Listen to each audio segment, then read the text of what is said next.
నాశనం చేయవద్దా ఇళ్ళ మధ్య బ్రాందీ షాపులు. అనాదిగా దశాబ్ద కాలంగా ఈ స్టౌనర్స్పేట వ్యాపారానికి కూడలి. ఈరోజు రాష్ట్ర ప్రభుత్వం ఒక ప్రత్యేక తెర తీసింది.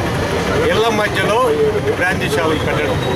ఇటువంటి వ్యాపార కూడలిలో ఎంతోమంది మహిళలు కానీ విద్యార్థులు కానీ ఇక్కడికి వచ్చి పోతూ ఉంటారు. ఇటువంటి ప్రదేశంలో బ్రాందీ షాప్ పెట్టడాన్ని కాంగ్రెస్ పార్టీ తరఫున మేము తీవ్రంగా వ్యతిరేకిస్తున్నాం.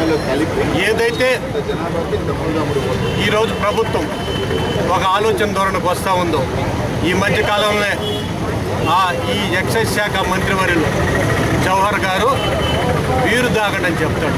ఏంది ఈ దుర్మార్గమైన ఆలోచన ధోరణిని ఒకసారి ఆలోచించమని ఈ మంత్రి గారిని ప్రభుత్వాన్ని మేము తెలియజేస్తూ, ఈరోజు ప్రభుత్వాలు మారుతూ ఉన్నాయి, పాలకులు వస్తూ ఉన్నారు, కానీ ఈ యొక్క పాలసీని మాటుపాటే పెడతా ఉన్నారు. కానీ పెట్టుకోండి, మీ యొక్క రాబడిని మీరు అనుభవించుకోండి, కానీ ఇళ్ళ మధ్య మహిళలు ఆర్తనాదాలు ఈరోజు చూస్తుంటే గగ్గోలు పెడతా ఉన్నారు మహిళలు.